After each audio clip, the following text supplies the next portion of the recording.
you're competing against is your last best performance. That was his quote. Someone sitting out there and going, that's me, guys, that's me. I'm stagnant in my job, I'm stagnant in my relationship, I'm stagnant in, my finances.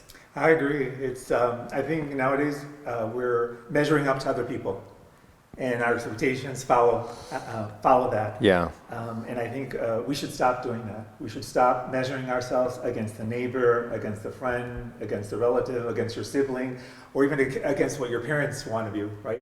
And I just, for the folks out there, Ellen used to be my Pilates instructor, and she rings in my head every time when I'm trying to measure, even to myself. I oftentimes measure myself up against professionals. I'm this age, and I haven't published this much, and I'm constantly measuring. But then I go back to Ellen's. You're in my mind, Ellen. It's like, don't compare yourself to the person next to you. Focus on your lane, right? When we were in the Pilates studios, you'd see people peeking over at the other person to see what they're doing.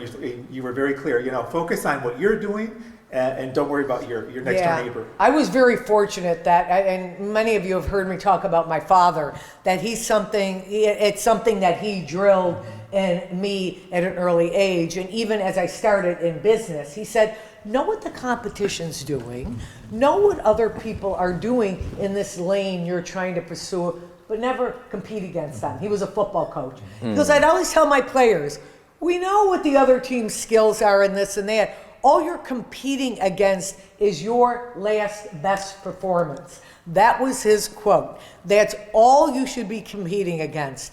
Not others, not other things, but your best last performance.